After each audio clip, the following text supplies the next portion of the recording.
Hello, I'm Amber. And I'm Neha. We are parents of a gifted child who's on autism spectrum.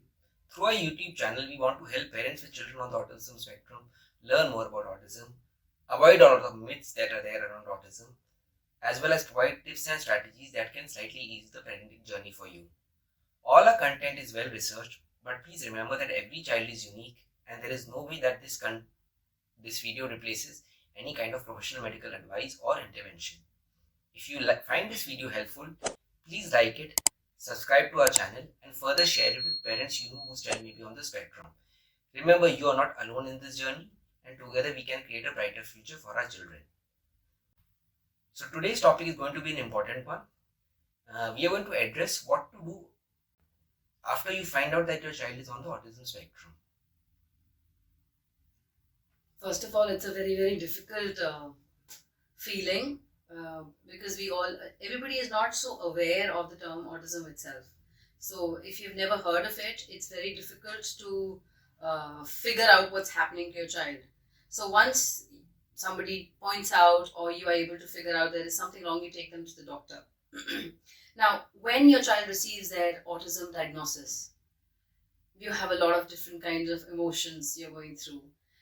We tend to ask a lot of questions to ourselves that why us, and why is our child like this, and why him only, or why us only, and we are really confused and we are lost and we are scared what will happen to them in future because we don't know about it. And we have no answers to any of those questions we keep asking. However, whatever you feel, it's okay. You have to feel it, you have to process it, because it is important that you are able to think about these things and not just stay in denial that this cannot happen. If it's happening, we have to face it. That is the fact. So take time to process that news and allow yourself to feel however you feel. When we say time, that doesn't mean that take a lot of time, because early intervention helps. And there are parents who keep ignoring the news of autism, and then they lose out the precious time that is there when they can actually have started the therapy. So don't go into a denial mode. The earlier you accept, the better it is. The earlier you can start the treatment, the interventions. So please don't go into a denial mode and stay positive. And yes. So you have to recognize how it is. You have to recognize what's happening, and a diagnosis gives you a starting point actually, and a chance to find and create the right support that your child needs to thrive. Better than parents ignoring and expecting a miracle and then losing out that precious time, as you rightly said. Now, once you get to know about it, the first thing you should do is educate yourself and understand what is autism. You have to take your time. You have to understand that it is not something which is a disease. It's not a disease. It is just a condition. Our children are wired differently, or those people who are on autism spectrum, they are just wired differently. That's all. There are so many myths around autism, so many people playing on your vulnerability and promising fake cures and supplements and treatments. The thing is, you cannot cure it, because as I said, it's not a disease, but it can be managed with the correct diagnosis and direct procedures, what needs to be followed, what kind of therapies can help your child. So read books, articles, reliable online sources. You can use this knowledge will help you better understand your child's unique strengths, challenges, and needs. Remember, autism is a spectrum and every individual is different. You should follow our channel as well, because we've gone through it and we are trying to understand it better, and we can help you, and we are hoping that you help us in return. Step 2 is to actually find a supportive community. You connect with parents who have similar issues with their children. They can offer you their valuable insights and their experiences, which are always helpful, because it's not necessarily your child is on the same, he's suffering with the same kind of issues, but even if they are different, you are able to understand, okay, that person's child is doing this, okay, ours is not doing this. But then how can we help? Because parents, everybody reads Everybody tries to understand what's happening with their child. And once you're reading, you get so much knowledge about it that you're able to point out, okay, you can help yourself like this, or you can do this, and you can try these things because we have tried them. So join local support groups, online forums, or even seek out autism-specific organizations in your area. Building a community around you will make you feel understood and provide a space for growth for both, for us as parents and children as well. Next is you need to seek professional guidance. As we said, we're talking about all the therapies which are needed for our children. Now consult with healthcare professionals who specialize in autism. This might include pediatricians, child psychologists, occupational therapists, neurologists, and speech and language therapists. These professionals can provide assessments, create personalized therapy plans, and offer valuable strategies to help your child thrive. But please note, it's better to take more than one opinion always, because there are a lot of therapists and special educators and pediatricians out there that who are trying to take advantage of your vulnerability and they would promise therapies and give timelines that okay, by this time your child will be will get this much better, or he will start speaking, or he'll start doing this particular activity. So, or just don't go into the flow and start believing them that okay, this is we have found a magician who's going to cure our child. Take multiple opinions and then choose a therapist or you should go with your gut feeling as well. Who do you think you can trust, and obviously find out more about the doctor. We have also gone through the process and we know how it is, and I can be very honest about this, that I have had professionals in my life who told me that by this age he will be able to do this if you continue therapy with us. So that is your call. You'll have to think about that and you take some decision there. Anybody making big promises, stay away. Or next is you create a nurturing environment. Design your home and daily routines in a way that supports your child's sensory needs. Sensory friendly spaces can include calming areas, noise cancelling headphones, and appropriate lighting. Now, noise cancelling headphones, yes, you must use when the child is going through really a lot of activity which is really irritating his ears. But then again, you must consult the doctor because we don't know what kind. You should not just take any decision yourself in this matter, especially when you have to buy some tools for your child. Do not buy anything without consulting.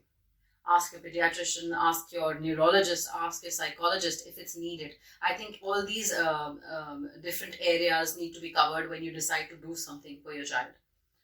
Because everybody has a different opinion, and then take out something from there, a crux of it, and then apply it. Establish a routine in your life. You have to now, we again talk about routine every time in our video, but routine is very important for a child on autism spectrum to thrive. So you will have to work around your life in such a way that things, there's a routine which is created for your child. You may have to make certain sacrifices on you will have to spend time with your child. You may have to forego few things. You may have to adjust the timings of your job, or spend more time with your child, as in like extra time with your child. Of course, we all like spending time. And maybe sleep early. And so, you have to. It's not just the child. It's now your decision. You also have to alter your life, and absolutely. So that you create a routine for the child. We will not be talking too much about it in this, but we have different videos, and we'll be creating more videos on how to do that. But yeah, establish a routine and alter your life so that you can make your child feel more secure. And once he sees you doing it, he will obviously try to imbibe that, because they pick up, they're observational and they pick up faster when they look at you. Yes. Then next step would be to embrace your child's interest and talents. Now most of the children on the autism spectrum would have one unique talent or interest where he would be better or than most of the neurotypical children, or where he would have a lot of interest in. So you have to identify those talents. It is not something which will come immediately. This is a step. It's not a step that you have to do. It is done in a day or two, or in a few weeks. Sometimes it can take up to a year or more. Years. Or many years after diagnosis to find out what is his or her area of interest and talent. But then you have to start noticing your child a little more, and start finding out what are his areas of interest, and actually put him into a lot of different classes and give them that exposure, because if you do not give the exposure, they will never know what their interest is and what their passion is being developed towards. Yes. Then it is important to emphasize effective communication. Now, many parents think by communication it means that the child can speak, right? The child should be able to communicate his needs and wants to the parent. It may not always be through the use of words.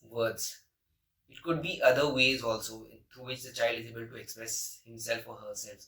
So you have to notice your child very, very closely and build on and try to understand how he is trying to communicate his own needs. It could be through gestures, it could be through just pointing out things. So emphasize on effective communication, and of course start working on his language and speech.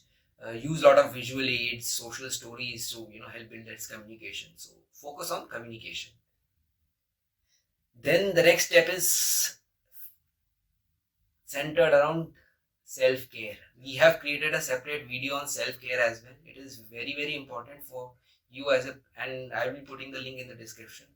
It is very, very important for you as a parent or a caretaker that you don't forget to take care of yourself.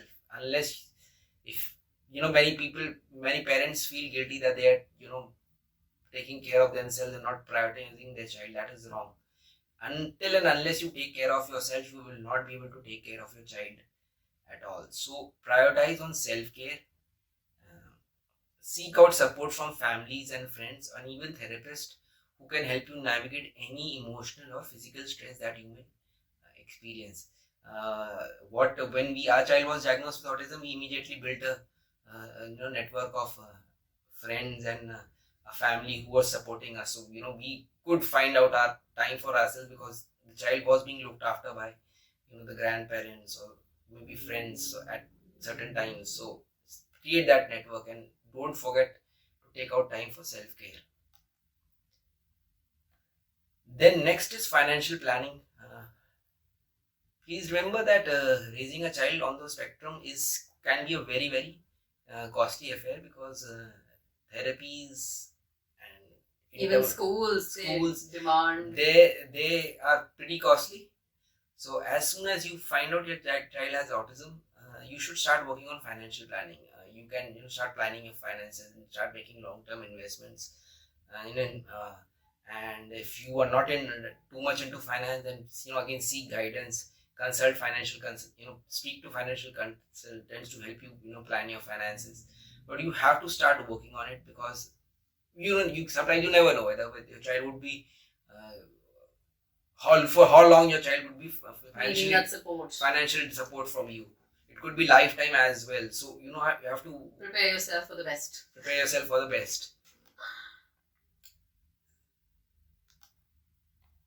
The best we can all do. Yes.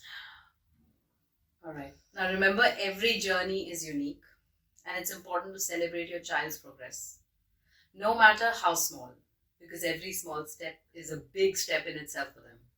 By following these steps, you can create an environment filled with love, understanding, and opportunities for your child to reach their full potential. Thank you for watching today's video. If you found this information helpful, please give it a thumbs up and consider subscribing to our channel for more parenting tips. Thank you.